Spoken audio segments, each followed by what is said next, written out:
Congruent triangles हम लोग RD से शुरू कर चुके हैं और अभी जो मैं आपके लिए एक्सरसाइज कर रहा हूं ये फर्स्ट एक्सरसाइज है कॉन्ग्रुएंट ट्रायंगल्स की आरडी से। और क्वेश्चन नंबर जो हम कर रहे हैं वो है क्वेश्चन नंबर 12। क्या गिवन है पहले आप देख लेते हैं। P Q R S is a square, आपको ये फिगर दी हुई है। पी क्यू आर एस एक स्क्वायर है, P Q R S is a square and what else is given, S R T is an equilateral triangle. S R T is an equilateral triangle. तो देखिए क्या क्या given है। Given में सबसे पहले हमें गिवन है कि P Q R S is a square. दूसरी चीज जो हमें गिवन है वो है S R T is an equilateral triangle. ये दो चीजें हमें गिवन है, ठीक है जी। पहले क्या गिवन है, आपको गिवन है कि ये पी क्यू आर एस जो क्वाड्रेटल है, ये पूरा क्वाड्रेटल जो है एक स्क्वायर है, पी क्यू आर एस एक स्क्वायर है। और दूसरी चीज गिवन है S R T is an equilateral triangle. और क्या देखें, prove that PT is equal to QT. आपको क्या प्रूव करना है, you are suppose to prove that PT is equal to QT. ये आपका फर्स्ट पार्ट होगा जो आपको प्रूव करना है। You are prove that PT is equal to QT and the second part is angle TQR is 15 degree. Where is TQR? TQR 15 degree. मैं आपको एक और चीज बता दूं, जैसे TQR 15 डिग्री आएगा, आपका ये वाला एंगल, अगर आपको क्वेश्चन में पूछा हो कि ये वाला एंगल निकालिए तो ये भी 15 डिग्री ही आएगा। जैसे TQR को निकालना है आपने 15 डिग्री, वैसे ही आपको SPT अगर पूछा जाए, TQR की जगह हो सकता है आपसे पूछा जाए कि SPT को निकालिए आप, तो SPT भी आप उसी तरह से निकालेंगे 15 डिग्री जैसे हम ये निकालेंगे। खैर देखते हैं, शुरू करते हैं हम। जरा देखिए प्रूफ। सबसे पहले आपको प्रूफ करना है कि पीटी जो है वो क्यूटी के बराबर है, ठीक है जी। तो अब देखिए जरा पीटी और क्यूटी, पीटी और क्यूटी जो है दोनों इस ट्रायंगल, पीटी जो है इस ट्रायंगल का पार्ट है और क्यूटी जो है इस ट्रायंगल का पार्ट है जिसको मैंने शेड किया। अगर आप ध्यान से देख पा रहे हो तो आप देखिए कि पीटी जो है ट्रायंगल एसपीटी का पार्ट है और क्यूटी जो है ट्रायंगल आरक्यूटी का पार्ट है। अगर मैं एसपीटी यानी कि दिस ट्रायंगल एसपीटी और आरक्यूटी दोनों को मैं कॉन्ग्रुएंट प्रूव कर लूं तो मेरे लिए पीटी और क्यूटी को प्रूव करना कि वो इक्वल है आसान हो जाएगा, क्योंकि सीपीसीटी से दोनों प्रूव हो जाएंगे। तो उसके लिए मैं क्या करूंगा, सबसे पहले वो देखते हैं। प्रूफ में आप देखिए मैं इसको नंबर दे रहा हूं नंबर 1, ओके, नंबर 1, और इसको नंबर दे रहा हूं नंबर 2, इसको नंबर दे रहा हूं नंबर 3 और इसको नंबर दे रहा हूं नंबर 4। जरा नोटिस कीजिएगा, angle 1 is equal to angle 2 is equal to 90 degree. क्या रीजन हो सकता है आपके ख्याल में? पी क्यू आर एस में एंगल 1 है और पी क्यू आर एस में ही एंगल 2 है, तो दोनों इक्वल टू 90 डिग्री है। क्यों? क्योंकि आपको पता है एक स्क्वायर जो है उसका हर एंगल जो है एक राइट एंगल होता है। इसका मतलब एंगल 1 देखिए कहां पर लाई कर रहा है। एंगल 1 को आप ऐसे भी लिख सकते हैं PSR, एंगल 2 को आप ऐसे भी लिख सकते हैं QRS, ठीक है, जो आप चाहें आप कर सकते हैं। मैंने इधर नंबरिंग कर दी, number 1 and number 2। Angle 1 is 90 degree, angle 2 is 90 degree. Why? Each angle of a square is a right angle, है ना। हर एंगल जो होता है वो स्क्वायर का वो एक राइट एंगल होता है। आई एम श्योर कि आपको ये समझ आया होगा। Each angle of a square is a right angle की जगह आप ऐसे लिख सकते हैं 90 डिग्री, ये भी लिख सकते हैं। तो angle 1 is equal to angle 2 is equal to 90 degree, ठीक है जी, क्योंकि P Q R S is a square, ये गिवन है आपको, ओके। ऐसे ही आपको गिवन है that triangle S R T is an equilateral triangle, ये भी गिवन है, ओके। जैसे ये गिवन था, ये भी गिवन है that S R T is an equilateral triangle. So if S R T is an equilateral triangle, what does that mean? That means, इसका मतलब है दैट एंगल 3, आप देखिए एंगल 3 SRT में है ना, SRT ट्रायंगल में एंगल 3 है और एंगल 4 भी है। Angle 3 is equal to angle 4 is equal to 60 degree, क्योंकि एक इक्विलेटरल ट्रायंगल का हर एंगल जो है, because each angle of an equilateral triangle is of 60 degree, है ना। तो आई एम श्योर आपको समझ आ गया होगा। पी क्यू आर एस में एंगल 1 90 डिग्री है, एंगल 2 भी 90 डिग्री है, क्योंकि angle 1 P Q R S का पार्ट है, एंगल 2 भी पी क्यू आर एस का पार्ट है, और एक स्क्वायर का हर एंगल जो है वो राइट एंगल होता है। ऐसे ही एक इक्विलेटरल ट्राइंगल का हर एंगल जो है 60 डिग्री होता है। एसआरटी एक equilateral triangle, angle 3 60 degree, angle 4 भी 60 डिग्री, ऐसे ही एंगल टी भी 60 डिग्री होगा, लेकिन उसकी जरूरत नहीं है इसलिए मैंने नहीं किया। Angle 3 60 degree, angle 4 is equal 60 degree. अब जरा नोटिस कीजिए, नाउ एड 1 and 2। अब 1 किसको लेंगे, आप सोच सकते हैं। यहां पर 1 मुझे किसको लेना है, यहां पर 1 मुझे किसको लेना है, ये है 1, ये है 1, ओके, और ये है 2। सो जरा देख ले, मैं इसको 1 दे देता हूं और इसको 2 दे देता हूं, ठीक है जी। 1 क्या है, ये पूरा 1 है, ओके। तो angle 1 plus angle 3 is equal to angle 2 plus angle 4. So what is angle 1 plus angle 3?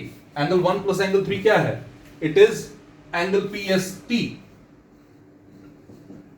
ठीक है जी। Angle 2 plus 4 क्या है? It is angle QRT. आप देख सकते हैं angle PST and angle QRT, तो दोनों इक्वल हो गए। कैसे इक्वल होंगे, देखिए एंगल 1 और एंगल 2 दोनों 90 डिग्री है, प्लस 60 डिग्री, तो ये दोनों जो है 150 डिग्री बन गया, ठीक है। ये आप लिखें ना लिखें कोई फर्क नहीं पड़ता, लेकिन लिख लेना चाहिए, ठीक है। आई एम श्योर कि आपको इतना समझ आ गया होगा। मैं रिपीट कर देता हूं, मैंने क्या किया, 1 और 2 की वैल्यू निकाली, 3 और 4 की वैल्यू निकाली, दोनों को ऐड किया, 1 प्लस 3 ये बन जाएगा PST, 2 प्लस 4 बन जाएगा QRT, और 1 था 90 और 3 था 60, तो 150, 90 प्लस 60 150, यही यहां पर मैंने किया। अब लेंगे in triangle look at PST and triangle QRT.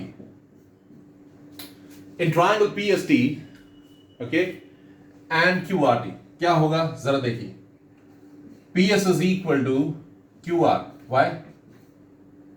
Sides of a square. कई लोग यहां पे लिखते हैं opposite sides of parallel होगा, वो भी चलता है, आप जो मर्जी लिखिए, ठीक है। इसके अलावा angle PST is equal to angle QRT is equal to 150 degree. Why? Proved above, आपने ये प्रूव कर दिया है ना। So आपने कहा PS is equal to QR, this whole angle is equal to this whole angle, and what else? And what else? आप देखिए इसके अलावा ST जो है वो RT के बराबर है, क्यों? Sides of an equilateral triangle।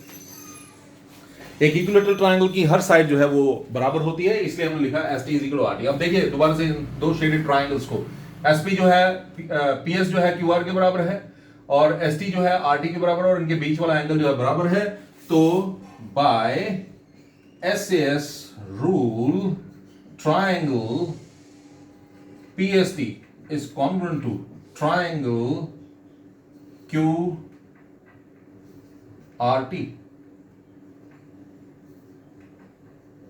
ठीक है जी। ये दोनों ट्रायंगल्स जो हैं वो कॉन्ग्रुएंट हो गए, और अगर ये दोनों ट्रायंगल्स कॉन्ग्रुएंट हैं तो आप देख लीजिए PST का पार्ट है PT और दूसरे का पार्ट है, तो इस तरह से PT is equal to QT आपने कर लिया। रीजन क्या देंगे, CP CT। I am sure कि आपको ये समझ आ गया होगा। दोनों ट्रायंगल्स को आपने कॉन्ग्रुएंट किया और उनकी साइड्स को आपने इक्वल कर लिया, इस तरह से आप बड़े आराम से इसको कर पाए। तो चलते हैं अब दूसरे पार्ट की तरफ ध्यान देते हैं। हमारा दूसरा पार्ट जो है उसमें we have to prove that TQR is equal to 15 degree. देख लीजिए सेकंड पार्ट क्या है। सेकंड पार्ट में I have to prove that TQR is 15 degree. ये मुझे प्रूव करना है कि TQR जो है वो क्या है, it is equal to 15 degree, ठीक है जी। ये मुझे प्रूव करना है, तो मैं इसको किस तरह से करूंगा वो भी देख लीजिए। अब देखिए, अगर मुझे प्रूव करना है कि TQR 15 डिग्री है, तो ये मैं तब कर पाऊंगा जब मैं RT और RQ को बराबर प्रूव कर सकूंगा। अगर मैं प्रूव कर सकूं कि RT is equal to RQ है, तो मैं बड़े आराम से इसको कर पाऊंगा। तो उसको करने के लिए मुझे क्या करना है वो देखिए। ट्राइंगल SRT, अब देखिए इसका सेकंड पार्ट का प्रूफ मैं आपको बता रहा हूं। ट्राइंगल SRT इक्विलेटरल ट्राइंगल है, इसका मतलब है SR जो है वो RT के बराबर है। रीजन आप समझ गए, क्योंकि SRT एक इक्विलेटरल ट्राइंगल है, तो इसका मतलब है SR जो है RT के बराबर होगा। क्या रीजन देंगे आप? रीजन ये होगा sides of an equilateral triangle. Simply आपने लिखना है sides of an equilateral triangle. मैं लिख रहा हूं sides of an equilateral triangle. ये इधर आपने मेंशन कर देना कि SR जो है वो किसके बराबर हो गया? SR जो है वो RT के बराबर हो गया। एक बात ऑल्सो, एक और चीज आप नोटिस करेंगे, SR जो है वो QR के भी बराबर है।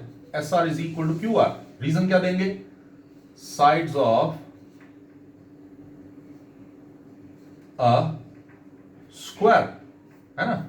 SR जो है वो QR के बराबर भी है, क्योंकि साइड्स ऑफ स्क्वायर। पहले देखिए SR जो है वो RT के बराबर है, अब आप लिख रहे हैं SR जो है RQ के बराबर है, तो इसका मतलब है which implies SR is equal to RT, SR is equal to QR, that means RT is equal to QR। इसका मतलब हो गया कि RT जो है वो किसके बराबर हो गया? QR के बराबर हो गया। ठीक है जी, RT हो गया आपके QR के बराबर। अब लेते हैं हम ट्राइंगल। इन ट्राइंगल QRT, इन ट्राइंगल QRT, ठीक है। ट्राइंगल देखिए QRT, QRT ट्राइंगल में क्या होने वाला है? QRT ट्राइंगल में आपको दिया हुआ है दैट, आपने प्रूव किया QR is equal to RT, ये आपने किया QR is equal to RT। आप इसको वैसे भी लिख सकते हैं RT is equal to QR, RT is equal to QR, ठीक है जी। RT के ऑपोजिट देखते हैं, RT के ऑपोजिट है एंगल, मैं ले लेता हूं इसको 5। RT के ऑपोजिट है एंगल 5 और QR के ऑपोजिट है एंगल 6। रीजन क्या देंगे? रीजन देंगे angles opposite to equal sides are equal, है ना। Angles opposite to equal sides are equal. मैं रिपीट कर रहा हूं आपके लिए, आप देखिए इन ट्राइंगल QRT आपने अभी भी प्रूव किया that RT is equal to QR। यहां पर रीजन जरूर मेंशन कीजिएगा, क्या लिखेंगे?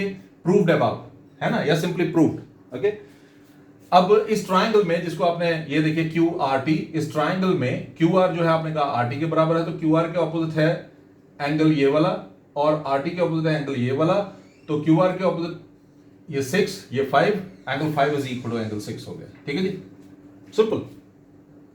ये है एंगल 5, ये है एंगल 6, आपने इसको कर दिया। अब देखिए in triangle QRT, angle QRT में क्या होने वाला है? देखिए angle 5 plus angle 6 plus angle QRT is equal to 180 degree. वो आपको पता है reason, sum of angles of a triangle, sum of angles of a triangle. But what is angle 5 and angle 6? Angle 5 and angle 6 are equal. आपके angle 5 और angle 6 जो है वो बराबर हैं, तो आप एंगल 5 प्लस एंगल 5 भी लिख सकते हैं इसको। एंगल 5 प्लस एंगल 5 लिखेंगे तो हो जाएगा twice angle 5 is equal to QRT आपने निकाला हुआ है कितना? 150, तो इसको मैं वहां ले जाता हूं, 180 माइनस 150 हो गया 30 डिग्री। ठीक है जी। So what about angle 5? Angle 5 is equal to 30/2, that is 15 degree. लेकिन एंगल 5 एक्चुअली है क्या है? एंगल 5 है angle TQR, hence proved. Simple था, कुछ मुश्किल नहीं था, बहुत ही आराम से आप निकाल पाए। मैं फिर से रिपीट कर देता हूं आपके लिए, बड़ा सिंपल है। अब QRT में देखते हैं तो QR जो है वो RT के बराबर है, जैसा कि आपने यहां पर प्रूव कर दिया। तो QR के ऑपोजिट है 6, RT के ऑपोजिट है 5, वो भी इक्वल होंगे। Angle 5 is equal angle 6। अब एंगल 5 प्लस एंगल 6 प्लस ये पूरा एंगल QRT 180 डिग्री है। अब 5 और 6 आपने कहा इक्वल है, तो मैं इसको 5 प्लस 6 की जगह 5 प्लस 5 भी लिख सकता हूं। 5 प्लस 5 हो गया 2, ट्वाइस एंगल 5। QRT आपने यहां पर निकाला हुआ है, it is equal to 150 degree. तो ये 150 डिग्री वहां जाकर 180 माइनस 150 होगा 30। Twice angle 5 is equal to 30, angle 5 is equal to 15 degree. कैसे? 30/2 होता है 15 डिग्री, और एंगल 5 ही जो है वो एंगल TQR है जो हमें निकालना था। आई एम श्योर कि आपको ये क्वेश्चन जो है बड़े अच्छे से समझ आएगा। मैं इसके लिए बता दूं, ये एक इंपॉर्टेंट क्वेश्चन है। और अभी जो हम एक्सरसाइज कर रहे हैं वो कॉन्ग्रुएंट ट्रायंगल्स RD से एक्सरसाइज है 12.1। पहली एक्सरसाइज है और जो मेरे पास आरडी है वो लेटेस्ट है, और उसमें ये क्वेश्चन नंबर जो है 12 है लेवल 2 का।